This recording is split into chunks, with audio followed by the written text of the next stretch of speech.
ternyata gaji driver MBG itu jauh lebih layak ketimbang teman-teman yang mencerdaskan anak bangsa. Miris.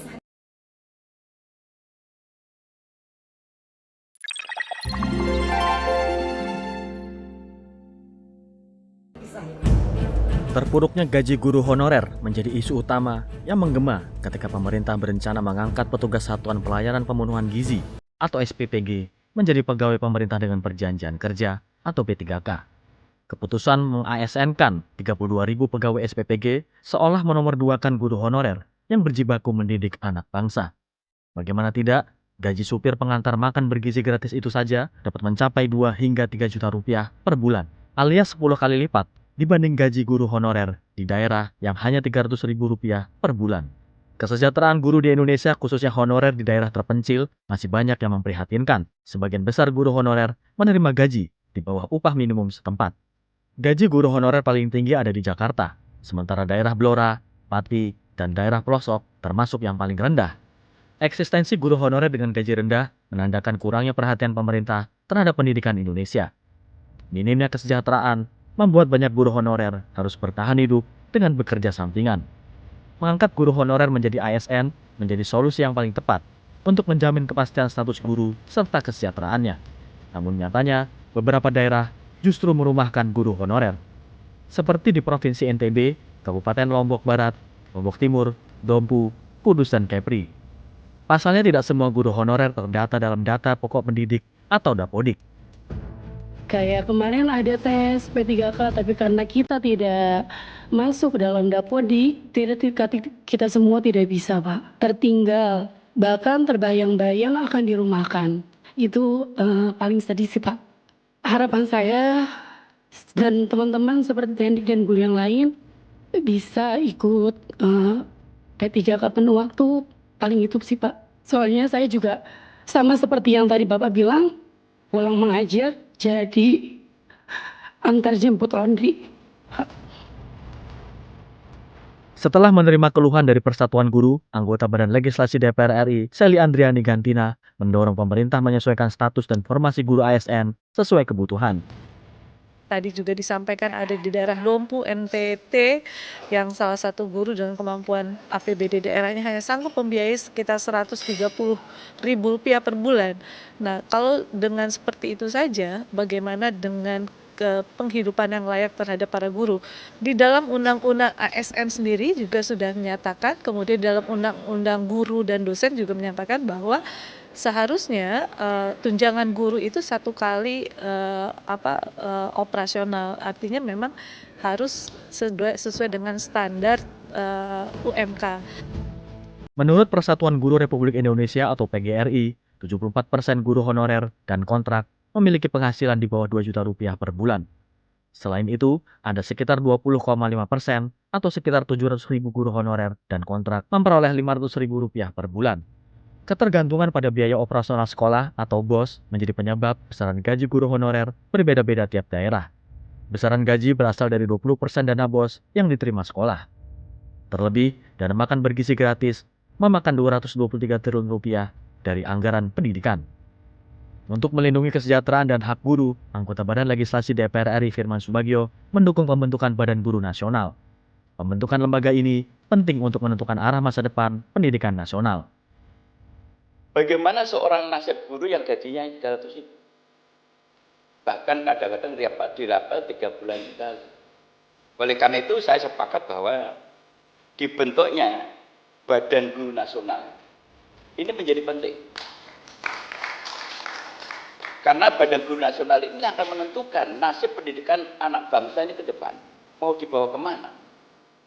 Mensejahterakan guru honorer merupakan hal penting yang perlu dilakukan untuk meningkatkan kualitas pendidikan di Indonesia. Ibarat kata, bagaimana seorang yang lapar dapat maksimal dalam mengajar. Oleh karenanya, memenuhi kebutuhan hidup guru serta melindunginya dari tindakan pidana merupakan mandatori, alias wajib dilakukan jika pemerintah masih berambisi menjadikan Indonesia emas pada 2045. Kesejahteraan guru di Indonesia kian memprihatinkan. Dicatat masih banyak guru honorer di daerah terpencil mendapatkan gaji di bawah upah minimum kabupaten kota atau UMK.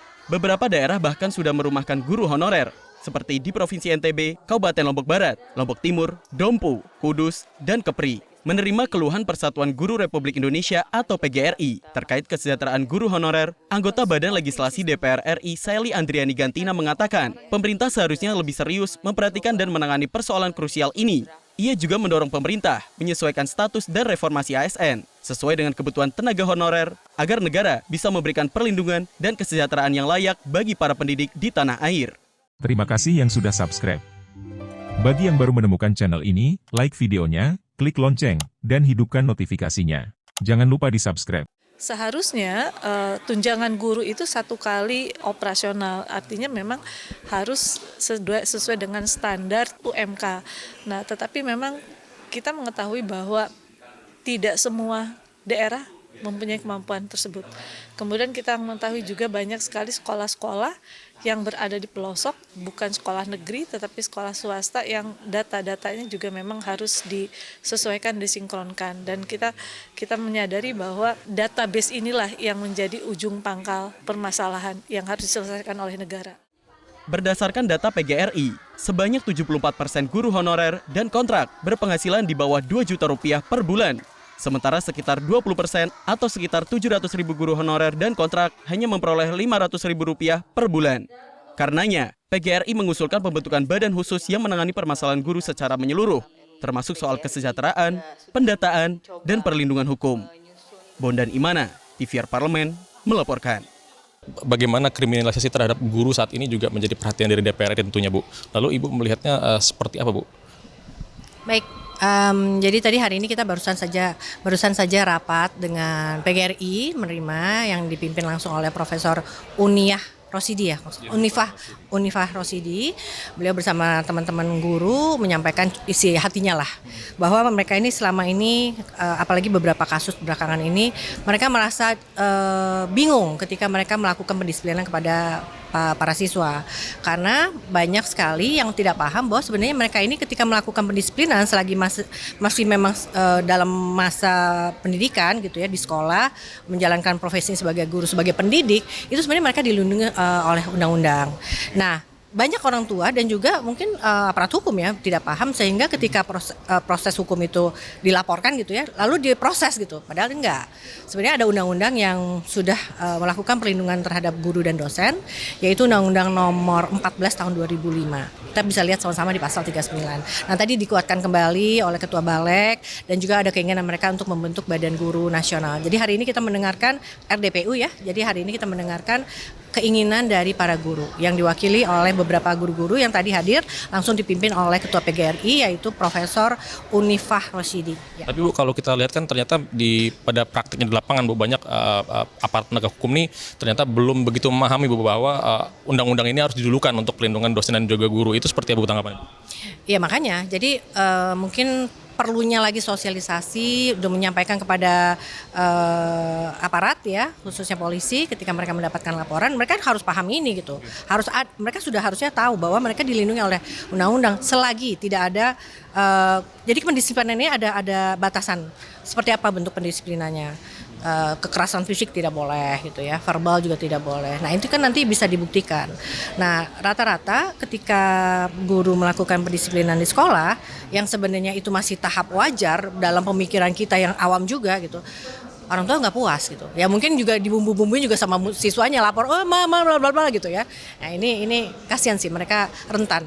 Jadi mereka juga menyampaikan bahwa sekarang tuh makin lama makin dikit tuh yang mau masuk ke sekolah guru untuk jurusan pendidikan seperti itu.